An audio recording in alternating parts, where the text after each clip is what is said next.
Our cells are constantly dividing to create new cells that are identical to the rest of the cells in our body.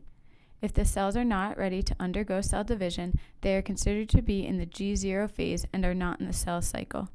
In order to divide, they undergo a process called mitosis. There are two main phases of mitosis called interphase and M phase.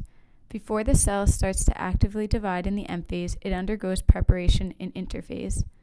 First, the cells are considered to be in the G1 phase. At this point, the cell has received signals from mitogen and growth factors to initiate cell division and growth.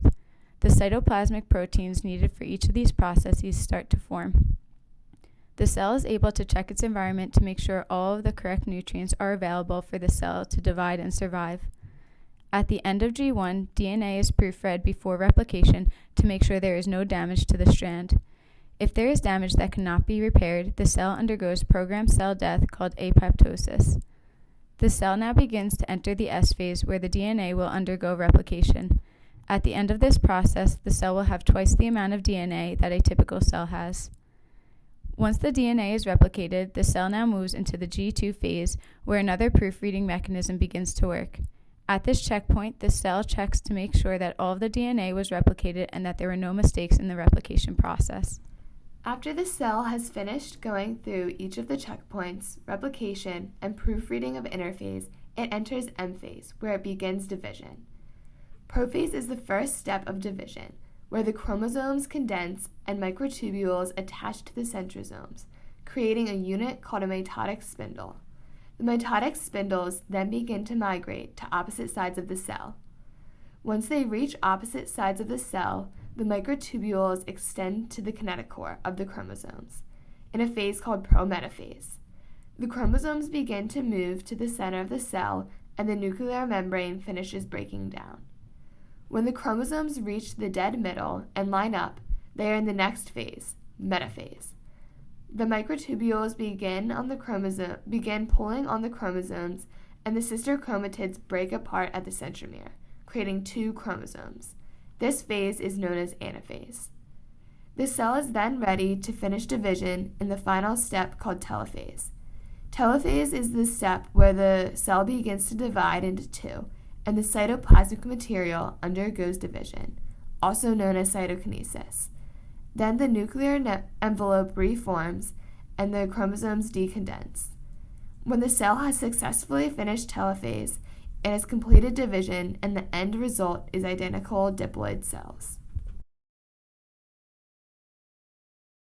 Meiosis I is how gamete cells that will make sex cells, divide. It starts with one gamete cell, and meiosis I will finish with two daughter cells.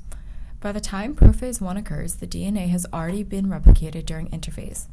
In prophase I, the nuclear envelope begins to break down, chromosomes condense, and spindle apparatuses begin to form.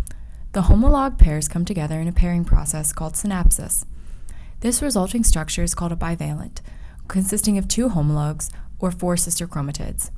Following this, the two homologs become attached to microtubules from opposite poles of the spindle apparatus. These homologs begin to separate but remain attached at points called the kismiata. These homologs begin to exchange genetic material, producing chromosomes with a combination of maternal and paternal alleles. During metaphase I, the paired homologs line up in the center, with microtubules attaching to the chromosomes at the kinetochores.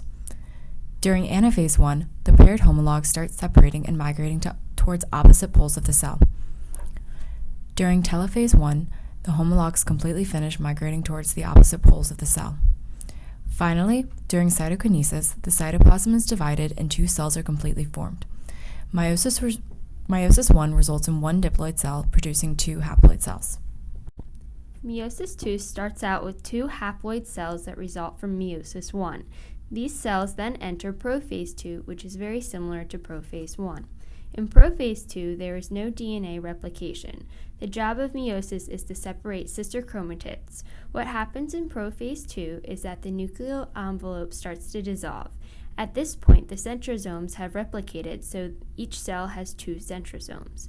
These start to migrate to opposite poles of the cell, which signals the start of metaphase II. In metaphase II, the centrosomes have moved to the opposite poles of the cell, the nuclear membrane has completely dissolved, and the dense chromosomes line up along the center of the cell. The microtubules attach to the chromosomes at the kinetochores that also push the centrosomes apart. This leads into anaphase 2. Anaphase 2 is where the key in anaphase 2 is that the sister chromatids split apart. They now become daughter chromosomes. The microtubules are pulling the chromosomes apart at the kinetochores and pulling them towards the centrosomes on opposite poles. This starts telophase 2. This is where both of the cells start to split and become a total of 4 cells. Cytokinesis occurs, which is the splitting of the cytoplasm. These cells are germ cells. A germ cell is sperm in males and eggs in females. The nuclear envelope then starts to form again and the microtubules dissolve. This results in 4 haploid cells.